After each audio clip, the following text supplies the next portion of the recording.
¿Qué tal, amigos? En esta ocasión vamos a hablar de un tema de la mayor actualidad y que está ganando los encabezados en todo el mundo. Ha generado mucha confusión, muchas dudas. Hay gente que está difundiendo, creo yo, información que no es correcta o no es precisa. Y por eso, y además atendiendo algunas peticiones que me han hecho a favor de llegar, quise realizar este video esperando que les pueda servir para aclarar lo que está sucediendo en Rusia, en Ucrania, lo que puede impactar al mundo, si esto es o no la tercera guerra mundial, qué es lo que va a suceder, lo cual pues tampoco lo sabemos, pero cuando menos tener una idea o una aproximación, cómo fue que llegamos aquí, quién es el responsable realmente de esta situación, cuáles son los antecedentes históricos que debemos de conocer y saber para poder entender esto y otras muchas cosas más que espero les resulte interesante. Los invito a que nos acompañen a lo largo de este video, va a ser un video largo, pero si tienen la paciencia para verlo completo seguramente no van a quedar decepcionados, eso espero. Desde ahora les pido, si les va gustando el video, le pongan me gusta, lo puedan compartir con sus contactos en las redes sociales y si no están suscritos a este canal, pues lo hagan, por favor. La guerra de Rusia contra Ucrania no tiene nada que ver con los intereses rusos ni con los ucranianos. Es una guerra de intereses armada desde fuera de ambos países para enfrentarlos, debilitarlos y destruirlos. Para entender qué es lo que está en juego debemos remontarnos al pasado en ambas naciones, a cuando eran una sola. Los invito a que me acompañen a lo largo de este video para conocer de una manera muy breve y concreta un resumen de algunos de los pasajes más importantes de la historia de esta región. Cómo es que llegamos a este conflicto. Si no entendemos la historia que han recorrido estas naciones no podemos entender lo que está sucediendo ahora. Comenzaremos diciendo que, de hecho, el origen de Rusia como nación está en el territorio de lo que hoy es Ucrania, en ese lugar llamado la Rus de Kiev. Es el lugar de la fundación de la nacionalidad rusa, esto más o menos por allá del año 880. La Rus de Kiev estuvo habitada por diversas tribus eslavas de Oriente. El primer rey prácticamente ya de esta región, Vladimiro I de Kiev, el gran príncipe de Kiev que gobernó del año 980 al año 1015, se convirtió al cristianismo en el año 988 e inició la cristianización de la Rus de Kiev. La Rus de Kiev se convirtió en el estado más grande y poderoso de Europa en su tiempo. Estamos hablando de exactamente la transición entre el primer y segundo milenio de nuestra era, siendo Kiev la ciudad más grande y más poblada del continente europeo en esa época. La Rus de Kiev finalmente se desintegró y el golpe final fue la invasión mongola entre el año 1237 y 1240, que dio como resultado el saqueo de Kiev y la muerte de una parte importante de la población de la Rus. Los invasores, más tarde conocidos como tártaros, formaron el estado de la Horda de Oro, que saqueó los principados rusos y gobernó el sur y el centro de Rusia durante más de 2 siglos. No se conoce mucho acerca de la Rus de Kiev, dado que tanto archivos como material histórico tras la invasión pues fue destruido porque los mongoles dejaron todo reducido a cenizas por allá del año 1256. Tras la desintegración de la Rus de Kiev, ese territorio originario, uno de sus principados, el de Moscú, se convirtió en el estado más poderoso que eventualmente surgió, constituyéndose en el reino de la Rus o Rutenia, que se unió a Lituania formando así el Gran Ducado Lituano-Ruteno. Aún bajo el yugo de los mongoles tártaros y con su complacencia, Moscú se convirtió en la mayor influencia en la región a principios del siglo XIV, convirtiéndose gradualmente en la fuerza líder en el proceso de reunificación de las tierras de la Rus y la expansión de Rusia. El ejército unido de los principados rusos y ayudados por la Iglesia Ortodoxa rusa infligió una derrota histórica a los tártaros mongoles en la batalla de Kulikovo en 1380. Iván III el Grande finalmente se deshizo del control de la Horda de Oro y consolidó todo el norte de la Rus bajo el dominio de Moscú y fue el primer gobernante ruso en tomar el título de Gran Príncipe de toda Rusia. Después de la caída de Constantinopla en 1453, Moscú reclamó la sucesión del legado del Imperio Romano de Oriente, para lo cual Iván III se casó con Sofía Paleólogo, la sobrina del último emperador de Bizancio, Constantino XI, e hizo suyo el símbolo del águila bicéfala bizantina. Por eso desde entonces los emperadores de Rusia que después van a tomar un título, utilizan el águila bicéfala. Precisamente por este matrimonio y haber tomado como herederos el título del Imperio Romano de Oriente y por estar enlazados consanguíneamente con esta última familia que gobernó en el Imperio Bizantino de Oriente, que era el heredero del Imperio Romano, es que a partir de ahí los reyes o los gobernantes de Rusia adoptaron el título de zar, que es la palabra en ruso que significaría César. Es decir, cuando uno dice el zar de Rusia, uno está diciendo como el César de Roma.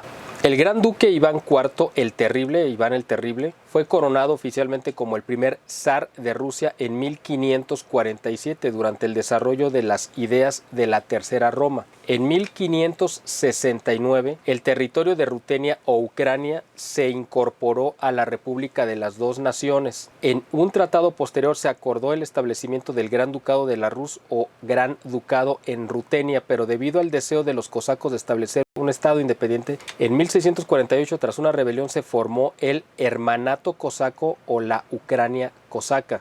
Tras unas décadas de prosperidad, el hermanato fue dividiéndose gradualmente entre la República de las Dos Naciones y el Zarato Moscovita. Desde 1721, conocido como el Imperio Ruso, hasta el año 1772, cuando el hermanato desapareció por completo. En el territorio de Ucrania ocupado por el Imperio Ruso, la población y cultura ucraniana fue discriminada, intentando hacer desaparecer el idioma ruteno o ucraniano antiguo, prohibiendo la literatura, la música y las misas en ucraniano. También se organizó la emigración masiva de población ucraniana a lugares remotos del imperio, lo que después daría lugar a la aparición de las colonias de Ucrania Verde, Ucrania Gris o Ucrania Amarilla. La ruptura del Imperio Ruso tras la Revolución de febrero de 1917 dio lugar a la Guerra de Independencia de Ucrania, de la cual surgió la República Popular Ucraniana, la República Popular de Ucrania Occidental y el Segundo Hermanato. El 3 de marzo de 1918, en la ciudad bielorrusa de Brest-Litovsk, entonces bajo soberanía rusa, se firmó un tratado de paz entre el Imperio Alemán, Bulgaria, el Imperio Austrohúngaro, el Imperio Otomano y la Rusia soviética, que ya había caído en manos de los revolucionarios. En el tratado, Rusia renunciaba a Finlandia, Polonia, Estonia, Livonia, Curlandia, Lituania, Ucrania y Varsavia. La derrota alemana en la Primera Guerra Mundial anuló este tratado. Eso sucedió ese mismo año de 1918. Anuló este tratado dado que Alemania, que había sido uno de los que había obligado a Rusia a firmar este tratado, pues había sido derrotado. Por lo tanto, Rusia desconoció ese acuerdo y además, siendo ya la Rusia soviética, pues con mucho más razón iban a desconocer cualquier acuerdo que hubieran firmado.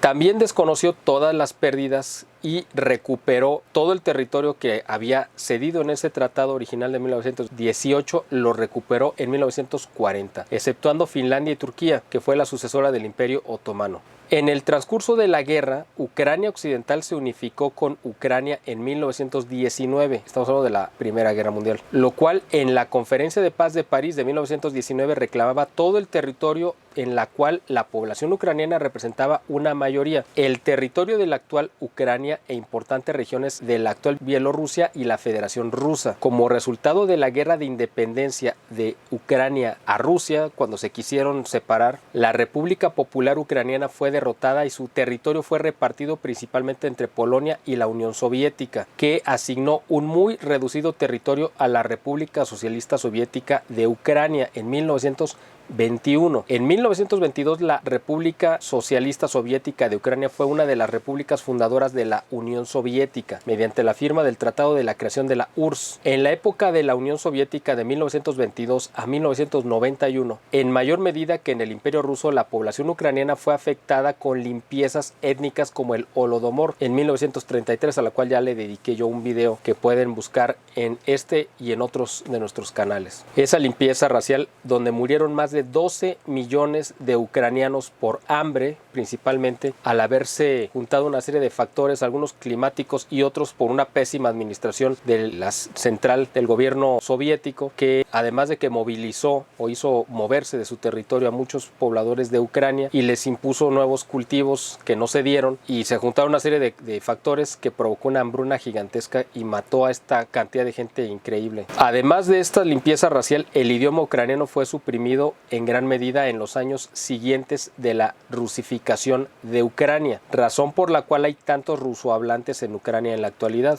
Esto que estamos viendo pues básicamente es lo que hizo Inglaterra cuando llegó al territorio de Norteamérica con los nativos, tanto canadienses como norteamericanos. Los nativos, o sea, los indios que vivían ahí, que fueron básicamente desaparecidos, y los que quedaron, como pasó en Canadá, se les trató de arrancar su idioma, su ideología, su tradición, lo mismo que pasó acá con Rusia, entre Rusia y Ucrania. El movimiento nacionalista ucraniano pasó a la clandestinidad, teniendo importancia entre los años 1942 y 1956. En el momento en el que Rusia entra a la Segunda Guerra Mundial es cuando aprovecha también el movimiento ucraniano que quería su independencia de la Unión Soviética para tratar de, aprovechando que estaban ocupados combatiendo, también ellos conseguir su independencia. El ejército insurgente ucraniano intentó establecer un estado independiente combatiendo durante la Segunda Guerra Mundial a los alemanes por un lado y a los soviéticos, sin éxito.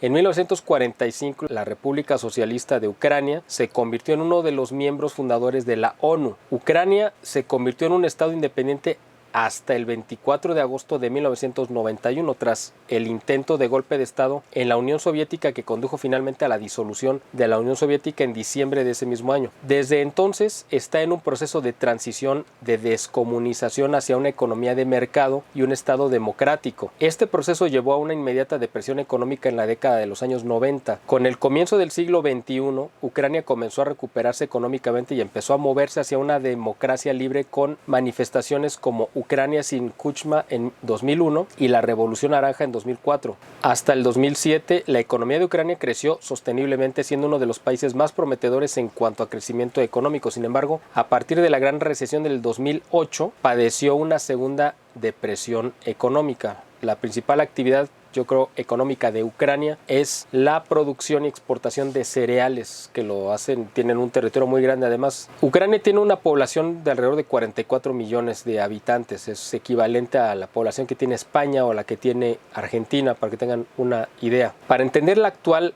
guerra entre Rusia y Ucrania tenemos que regresar una década, cuando estaba en su primer periodo de gobierno Barack Obama como presidente de Estados Unidos. Él continuó un plan que había implementado su antecesor George Bush, el segundo Bush que gobernó Estados Unidos. Este proyecto era limpiarle el vecindario a Israel en el Medio Oriente, deshacerse de los gobiernos que más amenazaban los intereses de Israel. Este plan perverso se echó a andar con el pretexto de los atentados del 11 de septiembre a las Torres Gemelas, que, bueno, como casi todos sabemos, pues fue un autoatentado, pero hecho y utilizado como pretexto para cambiar la geografía en el Medio Oriente, la geografía política. Para ello se hizo una lista de naciones indeseables para los intereses norteamericanos, para los intereses de Israel. Para ello se utilizó una lista de naciones cuyos gobiernos serían eliminados a través de la guerra y la invasión para sustituirlos por regímenes títeres de Estados Unidos. La lista comenzaba con Afganistán, seguía Irak, luego Egipto, Túnez, Libia, Yemen, Siria y terminaba con Irán. Eran 8 países en esta lista. Solo que a Bush le tocó nada más implementar este proyecto, este plan de invasión en 2 países, que fue Afganistán e Irak. Pero fue tal el desastre y los miles de muertos que provocaron,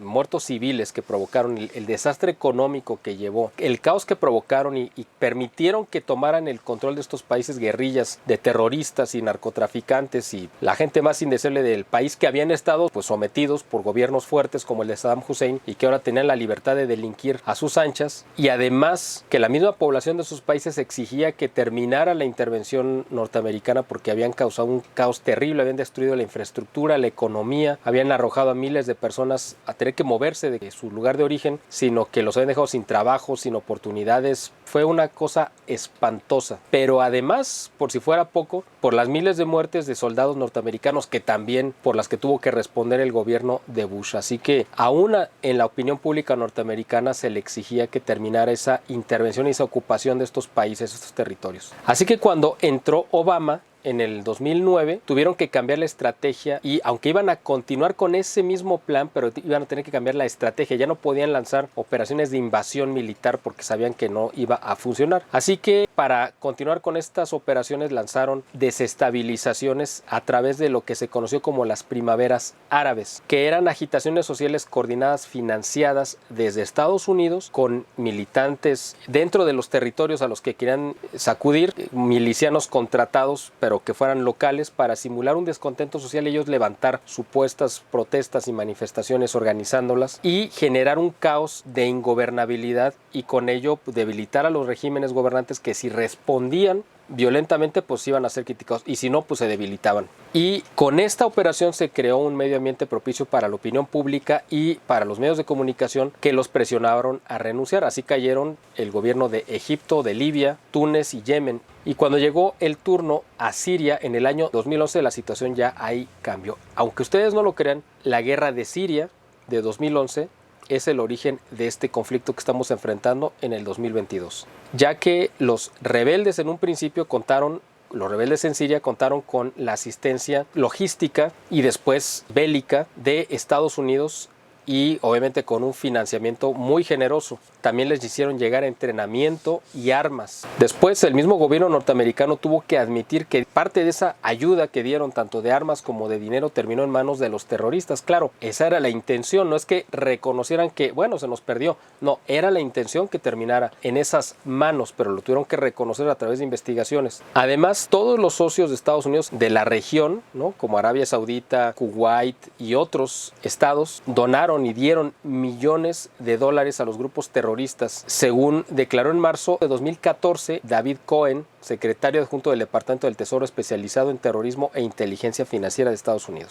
Eso es la parte de la intervención de Estados Unidos en su injerencia en la guerra que ellos provocaron en Siria. Por su parte, Rusia e Irán y agrupaciones chiitas como Hezbollah apoyaron al gobierno sirio de Al-Assad en su lucha contra el grupo terrorista Estado Islámico, que por si no lo saben o no lo recuerdan, asesinado a miles de cristianos o hasta musulmanes, pero estamos hablando de miles de cristianos, incluso de escenas terribles, espantosas que no se veían desde la antigüedad, de crucificados, decapitados. Fue una carnicería brutal lo que hizo el Estado Islámico, que estaba financiado, patrocinado, apoyado por el gobierno de Estados Unidos. Además de acabar con la vida de entre 300,000 y 470,000 personas, el conflicto de Siria ha desencadenado una crisis humanitaria. Para el año 2016, de los 22 millones de población original que tenía el país, más de la mitad, unos 13 millones y medio, tuvieron que moverse, que huir de las ciudades o irse a otra ciudad dentro de Siria, y de esos que se tuvieron que mover, esos 13,5 millones, 4,5 tuvieron de plano que salirse de Siria e irse a países vecinos, ahí del Medio Oriente, y otros llegaron incluso hasta Europa. Rusia salió en defensa de Siria, ya que Siria era la antesala de Irán, y Siria era un socio de Rusia desde la era soviética, e Irán también lo era, pero además Irán pues era el socio principal en esa región del Medio Oriente de China. Y China e Irán tienen acuerdos de defensa militar mutua. Si agreden a uno, pues el otro tiene que intervenir. Si Rusia no hubiera intervenido y hubiera dejado que el conflicto, que arrasaran Siria y después brincaran a Irán, Irán hubiera involucrado en la guerra a China, e Irán hubiera atacado a Israel, e Israel hubiera involucrado a Estados Unidos, y eso hubiera detonado la Tercera Guerra Mundial. Es así. Como venganza por la intervención rusa en Siria y por arruinar sus planes de destruir esa nación, Obama le cobró esa factura, o sea, se vengó asestándole un golpe en el mismo vecindario de Rusia, ya que precisamente esto que les narré empezó en el 2011, se desarrolló durante todo el 2012, y en el 2013 vino la respuesta del gobierno de Estados Unidos en una operación ahora directamente contra Rusia. Y eso se hizo porque en el 2013 el entonces presidente de Ucrania, que era un aliado de Putin llamado Víctor Yanukovych, decidió rechazar un acuerdo que habían tenido mucho tiempo de estar negociando, un acuerdo de asociación entre Ucrania y la Unión Europea, que era como la antesala para que pudiera Ucrania convertirse en un miembro de la Unión Europea y entrar a la zona del euro. Pero además esto iba a ser el paso previo a que Ucrania fuera adherido a la OTAN, algo que Rusia nunca hubiera permitido. Era una provocación totalmente deliberada contra Rusia para acercar bélicamente a Rusia y pues quitarle la influencia que estaba ejerciendo Rusia sobre Ucrania. Así que pues cuando el presidente de Ucrania decide estrechar sus lazos, porque estaba en la disyuntiva entre si le hacía caso a Rusia o le hacía caso a la Unión Europea y a la OTAN, pues decidió finalmente estrechar lazos con Rusia, y eso le costó pues el mismo gobierno y la presidencia, porque le reventaron una revolución ahí en su territorio precisamente por eso. Estados Unidos le desató la primavera ucraniana, provocando una serie de protestas principalmente en Kiev, no sé si ustedes lo recordarán, en 2013, conocidas como el Euromaidán, que reunió a más de 1 millón de manifestantes de toda Ucrania. Debido a las crecientes tensiones entre los manifestantes y las fuerzas especiales antidisturbios que culminaron con el fusilamiento de estudiantes, empezaron enfrentamientos que dejaron centenares de muertos, y eso por supuesto que lo explotó la prensa mundial para decir que era un represor y que debía de irse. Ahora, por el apoyo y la embestida de la influencia de Occidente y de los medios de comunicación de todo el mundo que solo replicaban la opinión del gobierno norteamericano, Víktor Yanukovych y su gobierno tuvieron que salir huyendo hacia Rusia y pidieron refugio ahí en Rusia. Desde ahí gobernaban a distancia, pero bueno, pues eso no duró mucho tiempo. En cuanto Yanukovych tuvo que huir a Rusia, la Rada, que es el parlamento ucraniano, tomó el control del país y empezó a gobernar. Ucrania se encontraba totalmente desestabilizada y sus fuerzas armadas se encontraban incomunicadas, situación que fue aprovechada por la Federación de Rusia, por Rusia, para ocupar y anexarse la península de Crimea. Eso fue una jugada que hizo Putin también en ese año. Es una historia larga, yo tengo artículos publicados sobre eso, si ustedes quieren, aquí en la página que están viendo en la pantalla pueden buscarlos. En el buscador ponen Crimea y les van a aparecer los artículos que dediqué a este tema en ese tiempo, exactamente en el 2014. Pero además aprovechó Rusia para empezar una operación híbrida y no solamente ocupar la península de Crimea, sino también quería ocupar el este-sur de Ucrania, lo que dio lugar a protestas prorrusas en Lugansk, Donetsk, Joreb, Odessa y Dnipro y otras ciudades del este de Ucrania. Ahí empezó la chispa de lo que ahorita estamos viendo. Con el auge de las protestas en Lugansk y Donetsk, acuérdense de estos nombres, ya saben que están muy presentes. Los separatistas prorrusos declararon la independencia respecto a Ucrania. O sea, Lugansk y Donetsk son dos provincias de Ucrania, pero de población totalmente rusa, cultural y religiosa y de idioma, son rusos y no se sienten parte de Ucrania. Y aprovecharon esta oportunidad y Rusia les dio vuelo y les dio cuerda para que empezaran con protestas para pedir su libertad, su independencia de Ucrania. Los separatistas prorrusos declararon la independencia respecto de Ucrania, lo que dio comienzo a la guerra en el Donbass el 6 de abril del 2014. La República Popular de Lugansk fue proclamada el 28 de abril del 2014 en el contexto de las protestas prorrusas surgidas en el este y el sur de Ucrania en respuesta a la revolución ucraniana conocida como el Euromaidán. Es decir, Occidente golpea a Rusia con la revolución en Ucrania para tirar al gobierno de su aliado Yanukovych y Rusia responde incentivando pues estas protestas para salirse de Ucrania y tomar el control de estas provincias. Los manifestantes exigían al nuevo gobierno de Ucrania amnistía para todos los manifestantes, un estatus oficial al idioma ruso y un referéndum sobre el estatus de Lugansk. Al recibir la negativa del gobierno ucraniano, como era lógico, el 11 de mayo de 2014 los manifestantes organizaron un referéndum por sus propios medios, en el cual el 96% de los votantes apoyaron la opción de la independencia de Ucrania y crear la República Popular de Lugansk. La participación fue del 81% de la población. El 12 de mayo las autoridades de la República declararon su independencia. El 18 de mayo fue aprobada una constitución temporal, aunque los resultados nunca fueron reconocidos a nivel mundial. O sea, eso fue algo que ellos dijeron, nosotros ya somos independientes, pero la comunidad internacional nunca los tomó en serio. Ante la debilidad de las Fuerzas Armadas de Ucrania, al principio de la guerra, el frente ucraniano estaba formado principalmente por voluntarios hasta la elección de Petro Poroshenko en las elecciones presidenciales del 2014, cuando las Fuerzas Armadas empezaron a movilizarse. Las tropas ucranianas consiguieron recuperar la mayor parte del territorio ocupado por separatistas. Con la firma del protocolo de Minsk a finales del 2014, el conflicto se congeló aunque los disparos no cesaron, cobrándose la vida de más de 13,000 ucranianos. El gobierno de Ucrania trata a los partidarios de la República Popular de Lugansk como separatistas y terroristas y lleva una operación militar contra ellos llamada antiterrorista. Sin embargo, los miembros del Consejo Regional de Lugansk creen que hay que respetar la voluntad de los ciudadanos expresada en el referéndum para la independencia de la República, que caracterizan la operación militar del gobierno de Ucrania como terrorista y dirigida contra el pueblo de la República Popular. El Parlamento ruso pidió, y aquí ya estamos ahora sí entrando a esta semana literalmente, el Parlamento ruso pidió el reconocimiento ruso de la República repúblicas de Lugansk y Donetsk. El 21 de febrero de este 2022, el presidente de la Federación Rusa, Vladimir Putin, firmó el reconocimiento de la independencia de la República Popular de Lugansk y la República Popular de Donetsk, provocando un aumento en las tensiones. Ya estamos ahora sí entrando de lleno a este momento. Actualmente la independencia de la república, de las dos repúblicas, es reconocida por el Estado parcialmente reconocido de Osetia del Sur, que algunos países sí lo reconocen, y de forma oficial por la Federación Rusa solamente. Rusia le está pagando con la misma moneda a Occidente y especialmente a Estados Unidos su intervención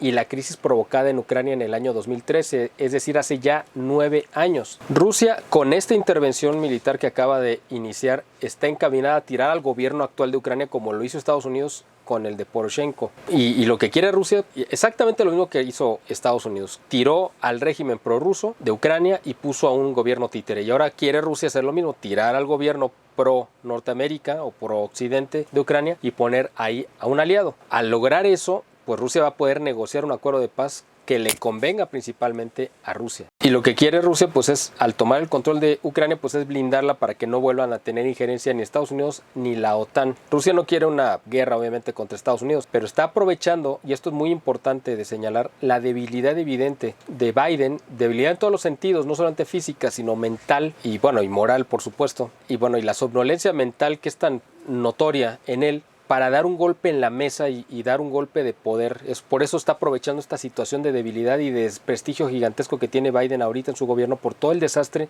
que ha significado su primer año de gobierno y que ha perdido muchísimo apoyo, y todo el mundo, bueno, pues lo ve como nosotros en México vemos a López Obrador. Por eso se atrevió a desafiarlo en un momento que ve que Estados Unidos está pasando por una crisis de liderazgo y una debilidad muy grande. Rusia cuenta con tecnología militar a la par y en algunos rubros superior a la de Estados Unidos y Europa. Además, acuérdense que tiene pues muchísimas armas nucleares, pero además tiene el respaldo de China y su peso económico y tecnológico. Por su parte, Biden anunció junto con el resto de Occidente una serie de medidas muy severas para aislar a Rusia económica y financieramente, y hasta en materias primas y productos de los que depende totalmente, alimentos, etcétera. Para la OTAN es más sencillo y efectivo, igual que para Estados Unidos, ahogar a Rusia, estrangularla económicamente y financieramente, decomisando y congelando sus cuentas en muchos lugares y bancos a nivel mundial, depósitos e incluso reservas de dinero, así como cerrando el espacio a la cúpula rusa para que no puedan viajar, bueno, ni a Estados Unidos ni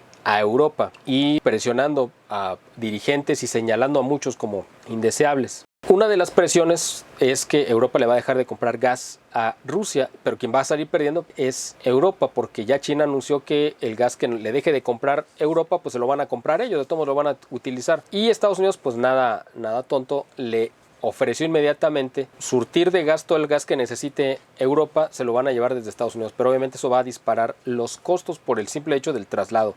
Acá estamos hablando de gasoductos que iban subterráneos desde Rusia a Europa, que además están pegados, aunque sean distancias muy grandes, pero desde Estados Unidos tienen que ir por barco a fuerza, entonces va a ser un costo muy alto. Existe la posibilidad de que Rusia y Putin, eso es una posibilidad, no la podemos descartar, sean parte del mismo juego al que pertenece Biden, y quizá efectivamente él quiere desatar la tercera guerra mundial, incluso una guerra general nuclear, porque si es una guerra va a terminar siendo una guerra nuclear, incluso para destruir de una vez el mundo actual y levantar uno nuevo donde China y Rusia pues sean los que gobiernen, si es que hay un mundo después que gobernar. Es una posibilidad, no es muy probable, pero no se puede descartar, o sea, no sabemos. Lo que sí es verdad es que Rusia está dando una demostración de fuerza y determinación ante Biden, que lo ve doblegado pues, por su demencia, se ve débil, está nulificado además por todo el desastre que ha representado su primer y quizá único año de gobierno, porque probablemente por los resultados que está dando, a lo mejor le hacen un impeachment como el que le quieran aplicar a Trump, en el que lo declaran incapaz para seguir al frente del gobierno y lo mandan ya jubilado a su casa. Pero hay riesgos con esto. Quizá valdría la pena hacer más adelante un video hablando sobre las similitudes entre esta invasión de Rusia a Ucrania, un territorio que Ucrania reconoce como propio y por su parte Rusia dice que es un territorio independiente recientemente creado. Las similitudes que hay entre eso y cómo fue la independencia de Texas allá por 1835-36, en la que esa provincia de México cayó bajo la influencia norteamericana y fue incentivada esa independencia, esa separación del territorio mexicano precisamente por los intereses norteamericanos, que a su vez proveyeron de armas, dinero y de soldados para conseguir esa independencia, y después el gobierno de Estados Unidos entra a esa nueva república independiente, y para ellos eso no es una invasión, simplemente fue tomar el control o entrar a un territorio a defender a sus connacionales, porque eran habitantes de Estados Unidos que se habían ido a vivir a Texas, y defenderlos de los ataques de su país de origen, que era en este caso pues México, ¿no? Y que México estaba defendiendo, pues que le estaba siendo arrebatado ese territorio por las malas, ¿no? Entonces quizá más adelante valga la pena realizar un video sobre las similitudes entre la guerra de independencia de Texas y la invasión norteamericana que trajo consigo, y lo que está sucediendo ahorita con Ucrania y Rusia, porque yo creo que hay muchos paralelismos. Obviamente para Estados Unidos pues no le conviene esta comparación, porque quedaría mal, dado que hizo lo que ahora condena de Rusia, ellos lo hicieron también en el siglo XIX, en la primera mitad del siglo XIX. Pero continuando con este tema, que es el que nos ocupa en este video, yo no sé si Putin realmente es un hombre que se opone al nuevo orden mundial y a la agenda del socialismo del siglo XXI. Ha dado muestras claras de ser un antisoviético, lo ha dicho en muchos discursos, en muchos actos oficiales. De hecho, también lo dijo cuando declaró la independencia ahora de estas provincias de Lugansk y Donetsk. Lo volvió a hablar de ese periodo de desovietización o de descomunización, en el que se supone que están ayudando a estas provincias y que la misma Ucrania quiere arrancarse de su pasado. Putin ha hablado del desastre que dejó tras de sí el comunismo en su país y en toda la región, pues que estuvo bajo la influencia soviética. Lo ha dicho en muchas ocasiones, el sufrimiento que significó el comunismo y la era soviética, pero también, por otra parte, de los argumentos que están en su contra y que nos hacen dudar si realmente él es un verdadero opositor al nuevo orden mundial, es que su principal aliado estratégico y económico militar es China, y China pues es el ariete del nuevo orden mundial, es la mayor amenaza que tiene la humanidad y es el país que se le ha permitido florecer, crecer y desarrollarse con una única finalidad, que es la de implementar de manera brutal a nivel mundial el nuevo orden mundial e imponerlo en base al poder y la influencia económica. Es un régimen totalitario, antidemocrático, que ha violado los derechos humanos de millones de habitantes de su país, que representa lo peor,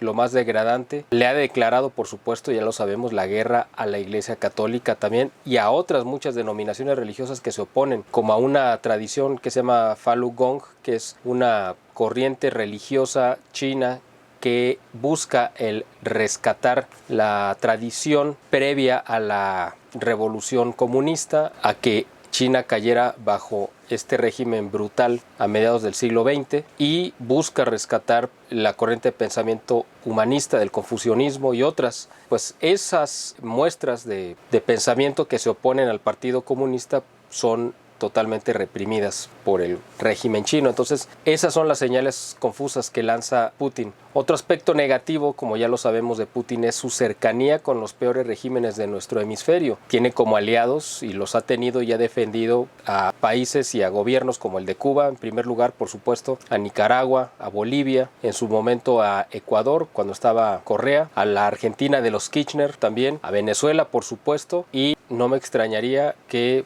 también en el caso de México, a quien no ve ni con simpatía ni con animadversión por este gobierno que sabe que es un desastre y que él, como estratega verdadero y estadista, no le gustaría que lo vieran involucrado con un gobierno tan idiota como el de López Obrador, pero sabe que México es una pieza fundamental y estratégica en su tablero de ajedrez mundial por la cercanía que tiene con Estados Unidos y que podría encontrar simpatías hacia su régimen. Por otro lado, su principal socio en América también, o sea, contrario, digamos, en contraste con esto que acabo de decir, que esos son sus aliados o a los regímenes que ha respaldado y que les ha dado apoyo de todo tipo, incluso a Venezuela, hasta con armas, aviones y tecnología. Por el otro lado, en América, su principal socio comercial pues es Brasil, el Brasil de Bolsonaro, Brasil que ha estado también bajo el régimen de Lula y de Dilma Rousseff, que han sido de izquierda y de izquierda radical. Pues las condiciones no han cambiado ahora con Bolsonaro, quizás han estrechado más, y Bolsonaro pues era el aliado número número uno que tenía en América Donald Trump. Entonces está este eje, Donald Trump y Putin, que se veían con simpatía en todo su periodo, no tuvieron ningún conflicto real, tuvieron alguna tirantez y cosas así, quizá más por manejar una aparente diferencia, ¿no? Pero la realidad es que no tuvieron mayores conflictos y Putin estaba muy contento dentro de su discreción con que hubiera llegado al gobierno alguien como Donald Trump, que sabía que no pertenecía al circuito político ni al establishment norteamericano. Para él era mucho mejor negociar y tratar con una gente, con un outsider, alguien que viniera de fuera, porque ya sabía y conocía perfectamente lo que son los políticos norteamericanos, los ha padecido desde por ahí de 1998, que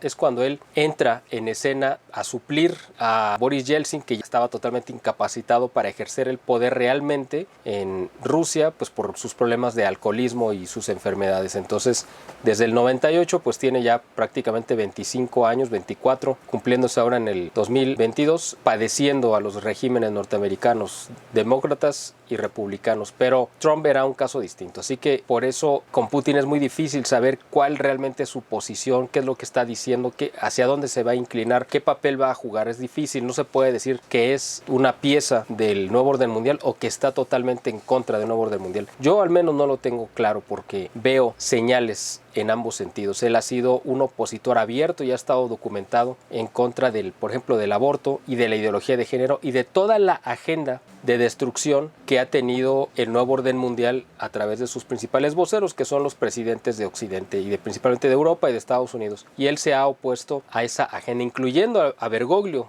que ha sido ahora el más eficiente vocero de esta agenda de destrucción del nuevo orden mundial. Bueno, Putin se ha opuesto a eso, no solamente de palabras, sino con hechos concretos en Rusia. Entonces hay cosas que parecen muy contradictorias con él y sería muy temerario simplemente decir que él pertenece a un bando o pertenece al otro. Yo creo que con él las métricas no son así tan simples. Un ejemplo para que yo creo que pueden entender todo el mundo es que Putin es como un cubo de rugby. No sé si recuerdan ese juego que tiene caras y se pueden ir girando y buscando combinaciones. Eso es Vladimir Putin, ¿no? Un personaje muy complejo que no parece una persona homogénea. En algunas ocasiones habla como un místico, en otras ocasiones habla como un zar ruso, de los que ya hemos mencionado. En otras veces se comporta como un dictador despiadado y en otras ha hecho jugadas que muestran que es quizá el mejor estadista que hay actualmente en el mundo. Se mueve hábilmente como el ex agente de la KGB que fue durante muchos años. Él tiene toda esa formación, entonces él sabe muy bien cómo moverse. La única conclusión a la que yo puedo llegar sobre él es que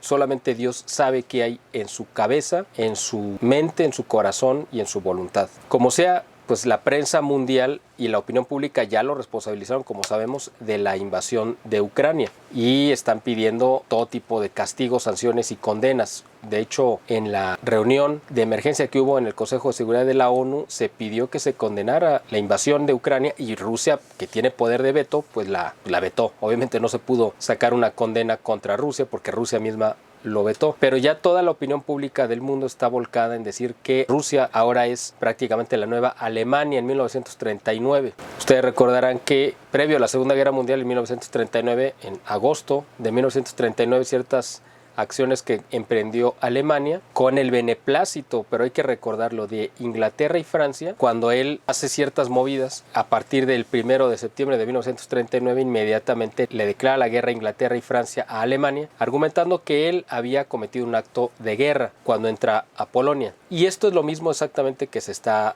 queriendo hacer ahora que Rusia entra a territorio de Ucrania y que la va a neutralizar y va a tomar el control y va a hacer que caiga el gobierno seguramente y va a poner un gobierno que sea proclive a Rusia, con el que va a poder negociar condiciones muy favorables, como ya lo he mencionado. Vamos a ver cómo reacciona la OTAN, porque van a estar tocándose ahora sí la frontera de la OTAN, que es Polonia, con Ucrania, y puede venir una provocación de parte de la OTAN desde Polonia para hacer que responda. Puede ser Ucrania o Rusia, si en ese momento ya cayó, vamos a decir, el poder en Ucrania, pero todavía hubiera algún resquicio de simpatizantes o de gente que estuviera a favor del régimen que va a ser retirado probablemente, y responde en un ataque a Polonia, entonces ese acto se va a considerar un acto de guerra y ahora ya no se le va a culpar a Ucrania, sino a Rusia, que fue quien ordenó a esa parte del ejército hacer eso. O sea, Esto es un escenario que se puede dar, no estoy diciendo que vaya a suceder así, es posible que se dé porque buscan un pretexto para detonar una guerra general.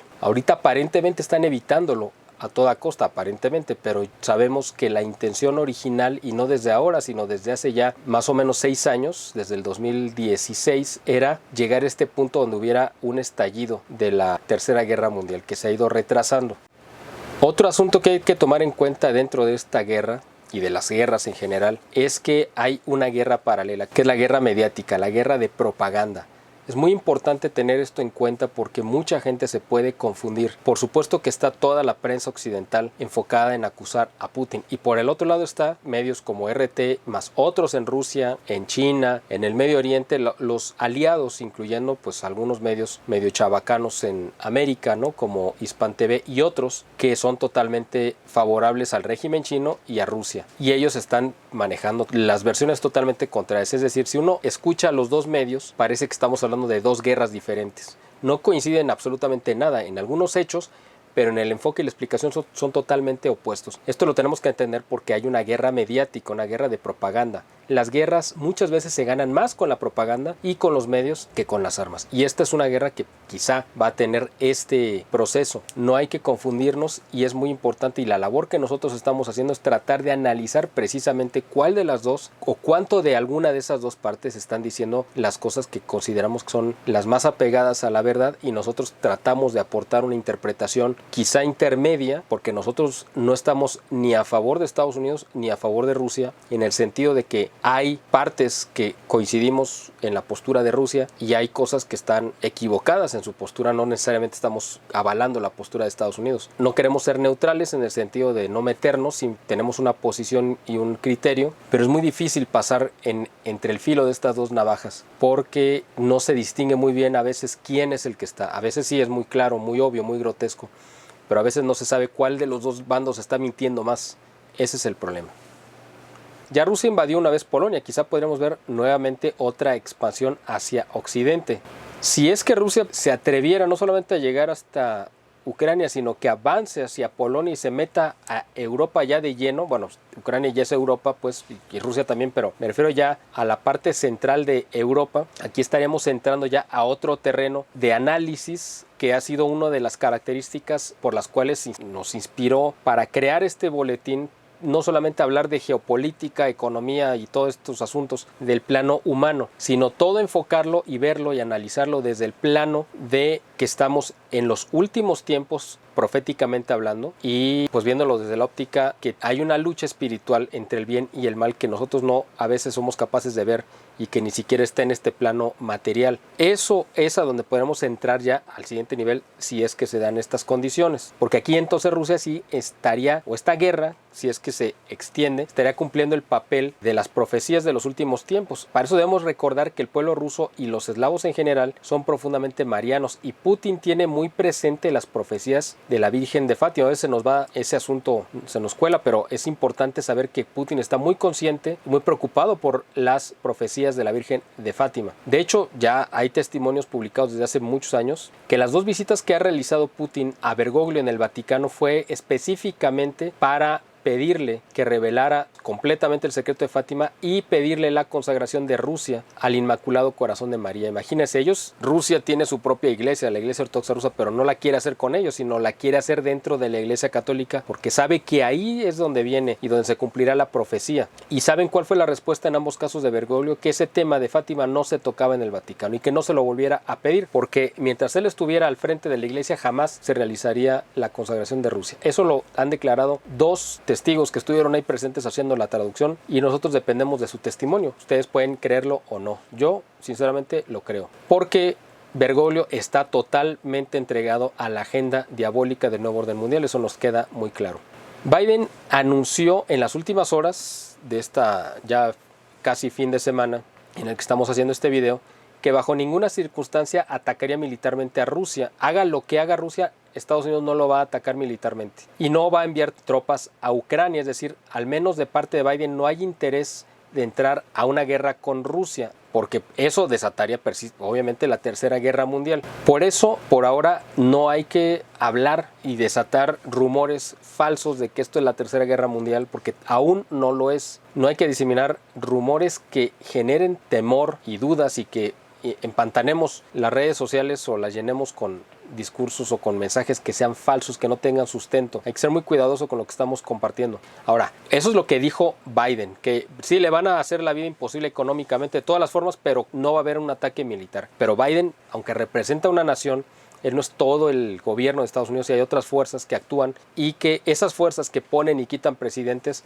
pueden decidir en algún momento, si ese es su plan, deshacerse de Biden y poner a otra persona que no le tiemble la mano para apretar el botón nuclear. Ese es el peligro y ese es el riesgo de que puedan hacer a un lado a Biden, que Biden no sirve y es un demente, ya lo sabemos, es un enfermo y todos los defectos, y además es un continuador del proyecto de Obama, que ya vimos que fue el culpable de que estemos en esta situación, pero no hay garantía de que esto vaya a mejorar si llega alguien más. Si esto se convierte en una guerra abierta que involucre a Estados Unidos, China, Rusia, Europa, Israel, etcétera, podríamos entonces sí, en ese momento, estar hablando de la Tercera Guerra Mundial. Ahorita todavía no lo es. Al final, si es que se diera esa Tercera Guerra Mundial, ahí sí, en el final de la guerra, surgiría la figura terrible y diabólica del anticristo. No sabemos si esto va a terminar siendo la Tercera Guerra Mundial, todavía no lo es, y cuánto tiempo duraría. Pero al final, cuando se dé esa guerra, que no ha empezado, hay que ser muy claro en eso, es cuando vamos a ver aparecer a esa figura, o cuando menos, si no verlo aparecer en ese momento, lo vamos a poder reconocer quién es ese personaje conocido como el anticristo, porque sería la persona, el personaje que va a sentar a los dos bandos, China, Rusia y sus aliados, Estados Unidos, Europa con los suyos, a acordar un convenio de paz. Y quien firme el acta de paz, ese es el anticristo, a quien el mundo desgraciadamente verá con agradecimiento por ser un falso pacificador.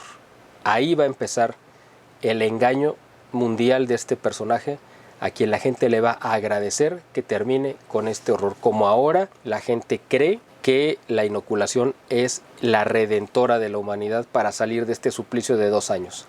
En ese momento, a ese personaje, que no sabemos su nombre ni su nacionalidad, quizás su origen sí, es el personaje que la humanidad le va a rendir pleitesía, porque va a traer la paz después de una situación de guerra terrible. Estamos llegando prácticamente al final de este video, pero quise dejar precisamente para este momento esta imagen de esperanza en medio de todo esto que acabo de decir y contrastarla con esto que acabo de mencionar. Con la imagen del anticristo viene una imagen, quiero contrastarla, una imagen de esperanza, y es lo que quise dejar para el final de este video. Hay una imagen de esperanza que resguarda celosamente el pueblo ruso.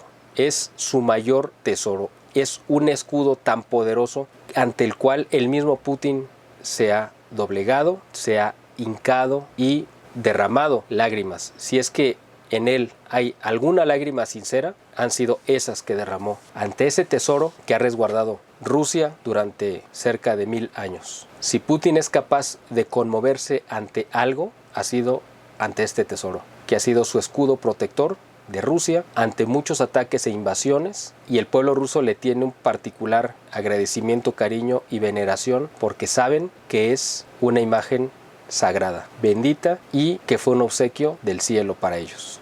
Este escudo es una antiquísima pieza que quizá ahora vuelva a ser nuevamente su escudo protector.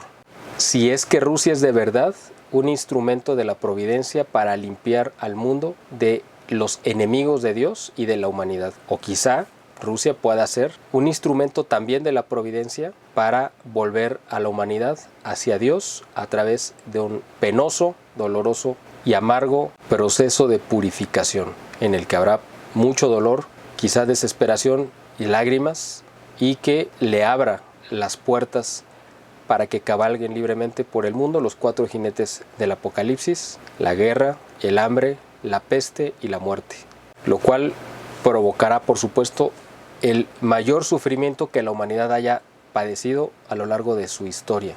Por eso este era el punto final para este video, hablarles de esto, de este objeto que quizá la mayoría de ustedes no conozca, o a lo mejor han oído hablar de él, pero para mí creo que puede ser el punto de esperanza en medio de todo este caos, y que esperemos que el pueblo ruso de ahí se tome para que puedan cumplir con la voluntad de Dios y que las profecías de Fátima también se puedan cumplir, y que sea este escudo el que lleve a Rusia de vuelta a Dios, y que se consiga a través de él, de esta imagen milagrosa de la cual les voy a hablar ahora, ese milagro, quizá el más grande de la historia de Rusia, que sea la conversión al corazón inmaculado de María, para romper con todo el mal que Rusia ha esparcido por el mundo durante un siglo. Esta pieza de la que les hablo se llama el ícono de Vladimir. Curioso nombre. No se llama así por Putin, por supuesto, pero quizá Putin se llame así por esta pieza.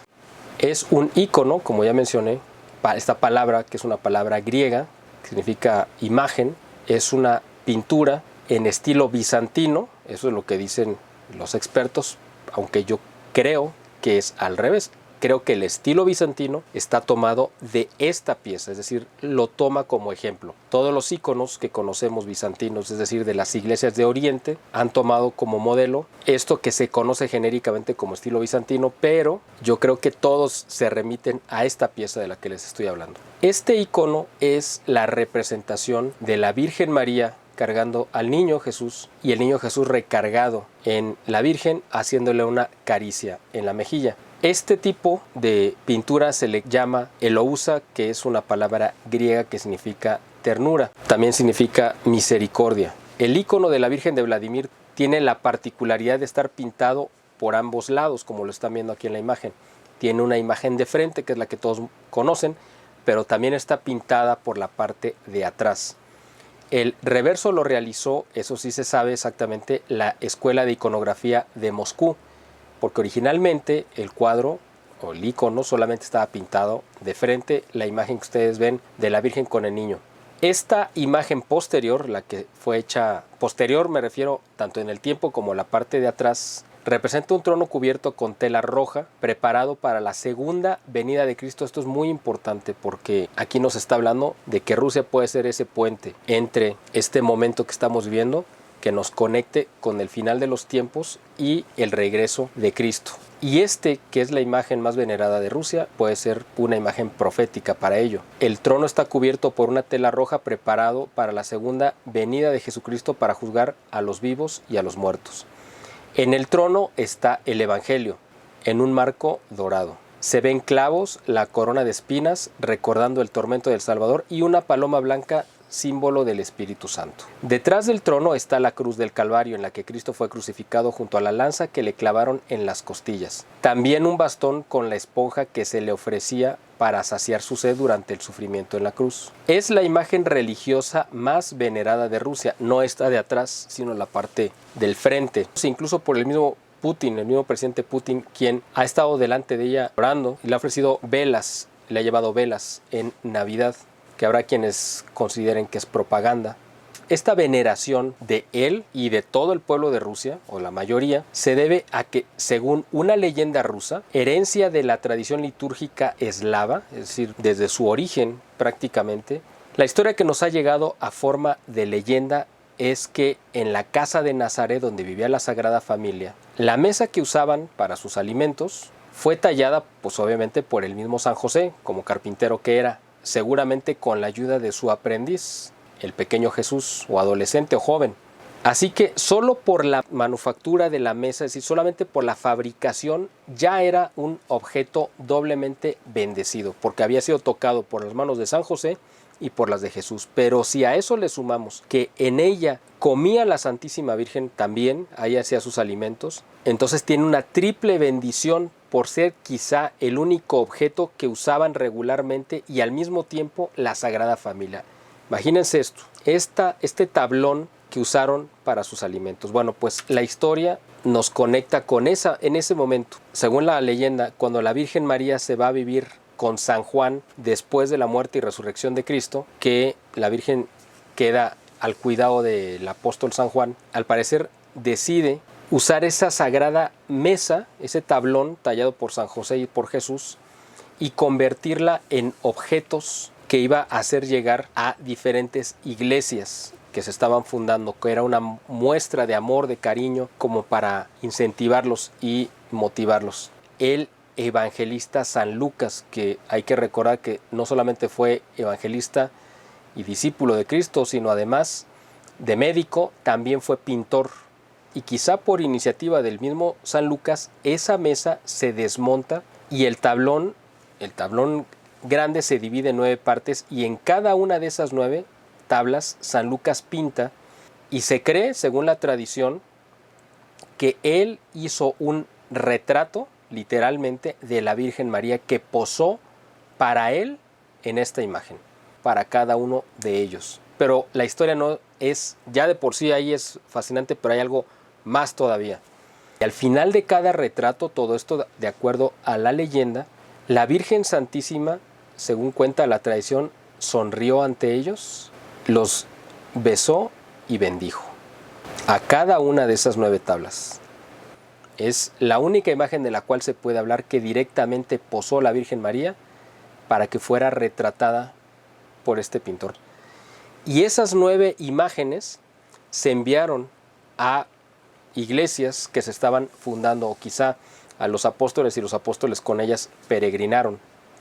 Y una de esas 9 tablas, benditas por todo este proceso que ya les narré, y el contacto que tuvo con la Sagrada Familia, más lo que hizo San Lucas, una de esas 9 tablas es el icono de Vladimir, que está en Moscú, y que ustedes, si tienen la suerte de ir, pueden verlo. Otra, al parecer, de esas 9 tablas es la imagen sagrada para Polonia de la Virgen de Częstochowa, que era la que tanto amaba el Papa Juan Pablo II y que es la imagen más venerada y recordada en Polonia, que además pues es muy llamativo que en un país eslavo la imagen de la Virgen sea negra. Eso aparenta, y es negra no porque se haya pintado negra, sino porque han pasado cientos de años desde que fue pintada, y con el humo de las velas, de miles de velas que han desfilado delante de este ícono sagrado en Polonia, pues se ha ido oscureciendo con el tiempo. Pero originalmente no era de ese color. La Virgen de Częstochowa era la imagen más querida, más amada por el Papa Juan Pablo II, junto con la Virgen de Guadalupe, que, como ustedes saben, junto con la Sábana Santa de Turín, son las únicas 2 imágenes consideradas por la ciencia como no hechas por mano humana. El icono de Vladimir, pues, es el tesoro nacional de Rusia, seguramente el más valioso que tienen. No creo que tengan otra cosa que pueda valer más por toda esta historia. Ha sido su escudo protector, ahora ya entienden por qué. La historia del icono se conoce documentalmente desde 1131, fecha en la que fue transportado de Constantinopla a Kiev. ¿Por qué de Constantinopla? Bueno, pues porque ahí se habían resguardado muchos tesoros de la cristiandad cuando fue destruido o se disolvió el Imperio Romano de Occidente. Ustedes recuerdan que ya se había dividido entre Oriente y Occidente, y muchos de esos tesoros, para ser preservados de la barbarie y los saqueos, fueron a dar a Constantinopla. En el año de 1155 el príncipe Andrés Bogolyubsky partió hacia el norte para fundar una nueva capital, Vladimir. Cautivado por su esplendor, llevó consigo el ícono de Kiev. Fue en ese momento que el ícono comenzó a hacer milagros y a atraer a numerosos fieles. Por eso se llama el ícono de Vladimir, porque así se llamaba la capital de este nuevo reino fundado. Durante la invasión de la ciudad de Vladimir por el conquistador mongol Tamerlán en agosto de 1395, el ícono fue transportado a Moscú. Según la leyenda, la Virgen María se apareció a Tamerlán en sueños, después de lo cual él decidió retirarse de Moscú sin luchar. Es decir, previo a que cayera en manos de los mongoles, se le aparece la Virgen María en sueños. Quizá la vio exactamente cargando al niño y la reconoció en la imagen del ícono de Vladimir, y él, por temor, decide retirarse sin pelear. En el lugar de encuentro, la reunión del ícono, se fundó el famoso monasterio Stretensky, lugar donde ocurrió este milagro. En 1480 el ícono de Vladimir regresó a Moscú y los moscovitas lo colocaron en la Catedral de la Dormición, en el Kremlin, en la parte izquierda de las grandes puertas del iconostasio. La cubierta de oro macizo decorada con piedras preciosas que cubrían el icono fue confiscada más tarde por los bolcheviques, ya a principios del siglo XX. Por otro lado, las cubiertas sobrevivientes están separadas del icono en la armería de Moscú, como lo pueden ver. El icono de Vladimir se encuentra aislado, desplazado a la derecha de la nave delante del iconostasio. Lo contiene una cámara acorazada móvil que mantiene en su interior los niveles ideales de humedad y temperatura requeridos por el estado de conservación de la pieza.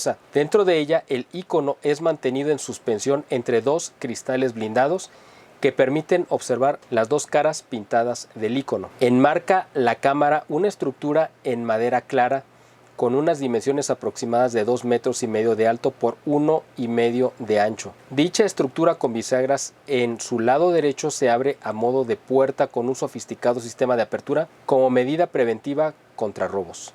La capilla supone una de las zonas más vigiladas por la seguridad de la institución.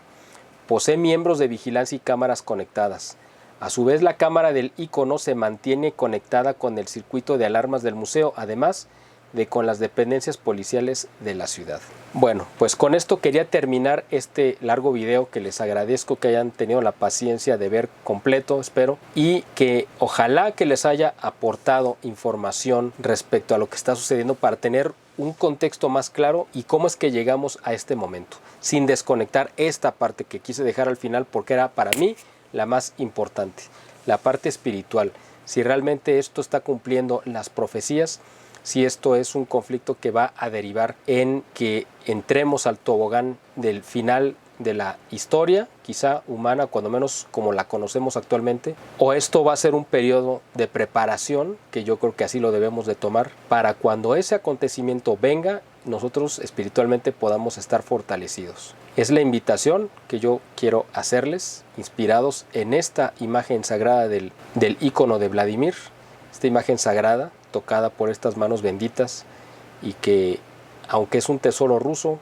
es una imagen a la que yo creo que debemos toda la humanidad poner a su resguardo como escudo, como ha sido para Rusia durante mucho tiempo, y que lo sea para la humanidad y que nos evite en la medida de lo posible estos grandes sufrimientos que de no cambiar nuestra actitud, como lo dijo la Virgen de Fátima en 1917, de no haber una conversión, de no hacer caso a la penitencia, el ayuno y la oración, vendrían castigos terribles para la humanidad por su desacato a las leyes divinas.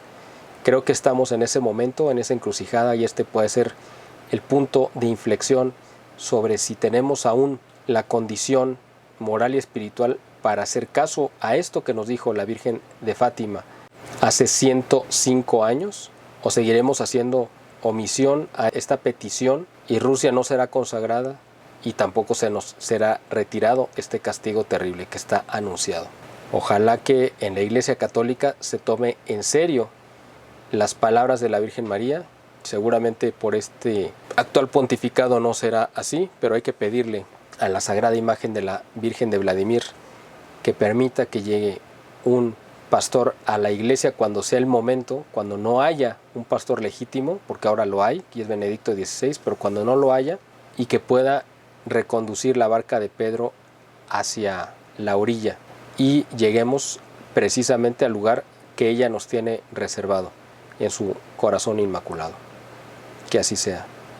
Les agradezco como siempre el favor de su atención. Espero que si ustedes consideran que este video vale la pena, lo compartan con sus contactos en las redes sociales, que espero le hayan dado me gusta, y si está en sus manos y posibilidades y en su corazón poder apoyar esta causa que estamos haciendo de verdad con muchos sacrificios, ojalá se solidaricen y nos puedan apoyar con lo que ustedes puedan.